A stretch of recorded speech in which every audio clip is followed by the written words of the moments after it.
C'est une crise de plus pour la filière bovine. La fièvre catarrhale est de retour en France, un véritable fléau pour les élevages. Premier cas détecté dans l'Allier. Une zone de surveillance a été mise en place et touche 11 communes de Lozère. Sur place, Alexandre Grillier et Yannick Le Ternier.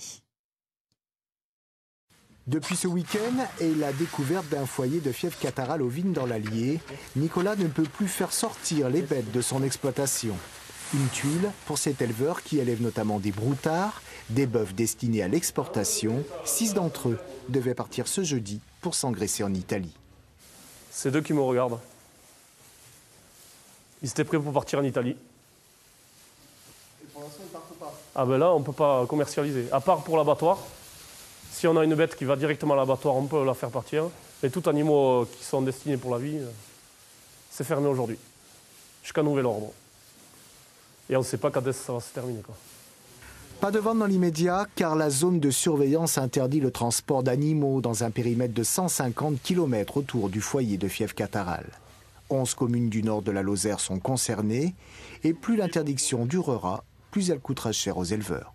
On n'a pas l'opportunité de vendre les veaux, on ne peut pas les vendre, donc on les garde, ils nous coûtent tous les jours, et on ne peut pas les faire partir, donc il y a un double coût. Ils vont perdre en valeur marchande, mais ils vont nous coûter en valeur pour nourrir les animaux, quoi. Au total, en Lozère, plus de 180 éleveurs sont concernés par cette zone de surveillance.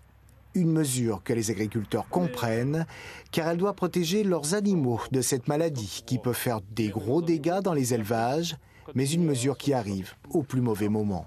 C'est une mauvaise nouvelle parce qu'elle se cumule avec d'autres phénomènes, notamment conjoncturels à l'heure actuelle, qui touchent l'élevage en général, notamment les cours.